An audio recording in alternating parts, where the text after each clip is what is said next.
All right, before we move on to the next segment, I'd like to take the time to thank our sponsor, SeatGeek, for sponsoring today's episode. We are sponsored with SeatGeek. SeatGeek gives you a 0 out of 10 score on each ticket to know if you're getting a good or bad ticket price deal. It will glow up green for good and red for bad. For the ticket sales, they actually help you out a lot to get your money's worth and get a good deal on tickets.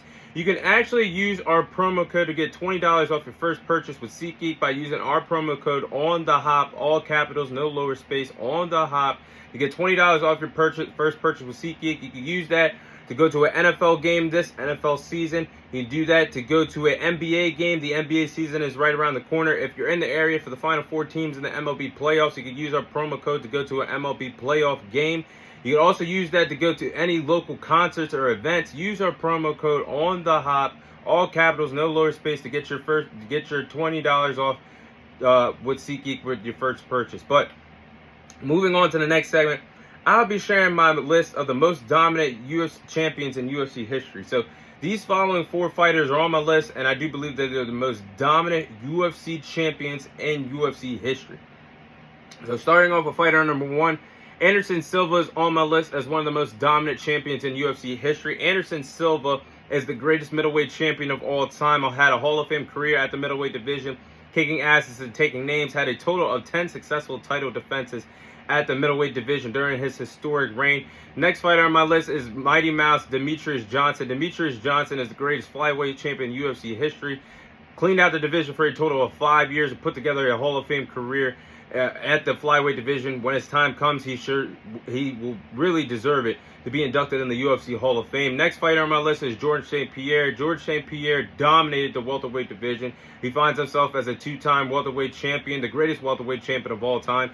And last on my list is John Jones, the baddest man on the planet. John Jones took the light heavyweight division by storm, had a total of 8 successful title defenses, and basically made a Hall of Fame resume there at the light heavyweight division. So those are the 4 champions I do believe are the most dominant UFC champions in UFC history.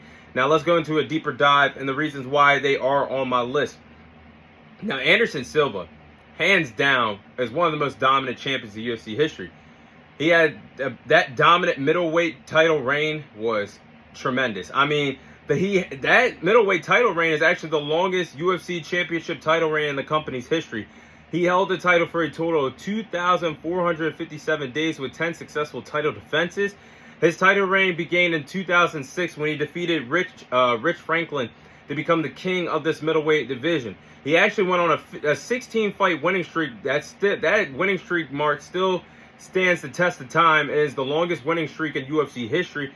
But man, Anderson Silva has a top-notch resume because he cleaned out this middleweight division by beating guys like Dan Henderson, Patrick Cote, Forrest Griffin, and Victor Belfort. Man, Anderson Silva in his prime was like nobody else. And he's the king of this middleweight division, will always be remembered as the greatest middleweight champion in UFC history. The middleweight division, that is actually, in my opinion, one of the most stacked divisions that the UFC has to offer today. But I don't think any middleweight in UFC history will duplicate what Anderson Silva did years ago at this division. Now next, Demetrius Johnson. He is the greatest flyweight champion in UFC history. I mean, Mighty Mouse held that title for a total of 2,142 days.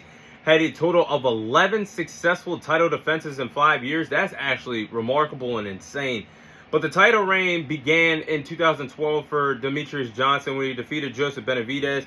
And he has some big wins. And this is why I said his resume, what he did to the flyweight division, when that time comes, it's going to be well-deserved for him to get inducted into the UFC Hall of Fame. Because he has some big-time wins against John Dodson, Henry Judo, Ray Borg.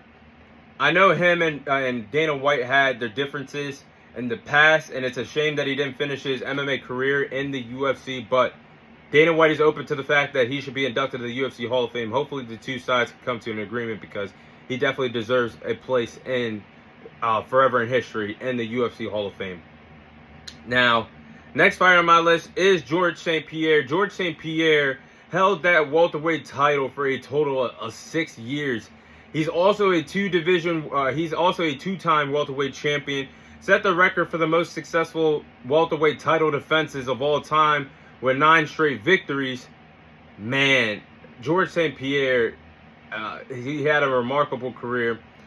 Definitely the greatest welterweight of all time. And I know what Kamaru Usman did was pretty remarkable too, but I don't think anything is going to top what Georges St. Pierre did at this welterweight division. So he has to be on my list as well. Now, last but not least is Jon Jones. Jon Jones is the greatest light heavyweight champion in UFC history. Jon Jones' remarkable title reign started in 2011 to become when he actually became the youngest UFC champion in the company's history. He's actually a two-division world champion, but he's also a two-time light heavyweight champion in the UFC. And he's got some big, these are some big names that he's defeated at this light heavyweight division to help him become the greatest of all time in UFC. He has big wins over Quentin Rampage Jackson, Victor Belfort, Rashad Evans, DC, Anthony Smith. That resume is top-notch.